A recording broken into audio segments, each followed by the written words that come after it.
Assalamualaikum warahmatullahi wabarakatuh. Perkenalkan, nama saya Ulandari dari kelas 1A Manajemen.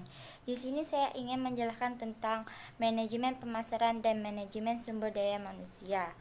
Manajemen merupakan suatu proses yang khas terdiri dari tindakan-tindakan perencanaan, perorganisasian, dan pengendalian yang dilakukan untuk menentukan serta mencapai sarana-sarana yang telah ditentukan melalui pemanfaatan sumber daya manusia dan pemanfaatan sumber daya yang lainnya. Menurut Seprio dan kawan-kawan 2008 menyebutkan ketiga hal sebagai pilar pembentukan konsep pemasaran, di mana mereka yang dimaksud dengan konsep pemasaran merupakan suatu filosofi yang menyatakan bahwa pencapaian organisasi terhubung pada kemampuan perusahaan untuk mengidentifikasi kebutuhan dan keinginan dari suatu pasar sarana dan kemampuan memuaskan kebutuhan dan keinginan pasar sarana sasaran tersebut secara lebih baik dibandingkan dengan yang dilakukan oleh pesaing perusahaan. Terdapat 4 perkembangan konsep pemasaran, yaitu konsep produksi 1, konsep produk, konsep penjualan, dan konsep pemasaran. Strategi pemasaran, pemilihan pasar, marketing selection. 1. Segmentasi pasar. Strategi pemasaran memiliki berbagai macam. Salah satunya, segmentasi pasar merupakan proses yang dilakukan perusahaan untuk membagi pasar ke dalam beberapa segmen pasar. 2. Penerapan target pasar. Perusahaan harus mencapai target pasar yang sesuai dengan tujuan serta sumber daya yang mereka miliki. 3. Positioning adalah tindakan untuk mendesain penawaran serta citra perusahaan agar menempati tempat-tempat yang berbeda di benak konsumen. Keempat, pengembangan bauran pemasaran menyebutkan adanya 4 variabel dalam suatu aktivitas pemasaran yang dapat mempengaruhi pasar untuk membeli produk perusahaan.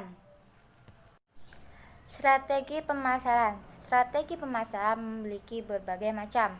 Salah satunya yaitu segmentasi pasar, merupakan proses yang dilakukan perusahaan untuk membagi pasar ke dalam beberapa segmen pasar. 2.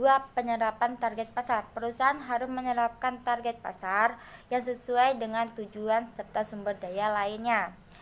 3. Positioning adalah tindakan untuk mendesain penawaran serta citra perusahaan agar menempati tempat-tempat yang berbeda di benak konsumen. Keempat, pengembangan bauran pemasaran. MC Citing dan Parchurch 2002 menyebutkan adanya 4 variabel dalam suatu aktivitas pemasaran yang dapat mempengaruhi pasar untuk membeli produk perusahaan. Keempat variabel tersebut dinyatakan olehnya sebagai 4P, terdiri dari produk, harga, promosi, dan distribusi. Manajemen sumber daya manusia. Proses manajemen sumber daya manusia adalah segala proses yang berkaitan dengan upaya yang dilakukan dari melalui perencanaan sumber daya manusia, perekrutan, pendataan kontrak kerja, penempatan tenaga kerja, hingga pembinaan dan pengembangan tenaga kerja, guna menempatkan dan menetapkan pemeliharaan tenaga kerja dari posisi dan kualifikasi tertentu serta tanggung jawab sesuai dengan persyaratan yang diberikan kepada tenaga kerja. Proses manajemen sumber daya manusia dibagi menjadi 5 fungsi yang terdiri dari human resource planning, personal production, personal maintenance, personal development, dan personal utilization. Pengrekrutan tenaga kerja yaitu suatu proses untuk menentukan dan menarik calon tenaga kerja yang memiliki kualifikasi sesuai dengan lowongan kerja yang ada. Itu pun terdiri dari 2, rekrutmen internal dan rekrutmen eksternal. Pemilihan tenaga kerja atau seleksi. Seleksi selection adalah suatu proses pemilihan tenaga kerja atau yang sering disebut dengan seleksi adalah suatu proses pengevaluasian dan melakukan pemilihan kandidat tenaga kerja yang paling memenuhi syarat dari sekumpulan pelamar untuk suatu jabatan tertentu. Dan seleksi ini memiliki berbagai macam. Salah satunya adalah kriteria seleksi, rasio seleksi, dan penempatan tenaga kerja. Pemutusan hubungan kerja. Faktor-faktor yang menyebabkan berakhirnya hubungan kerja yaitu salah satunya 1. Karyawan melakukan kesalahan berat. 2.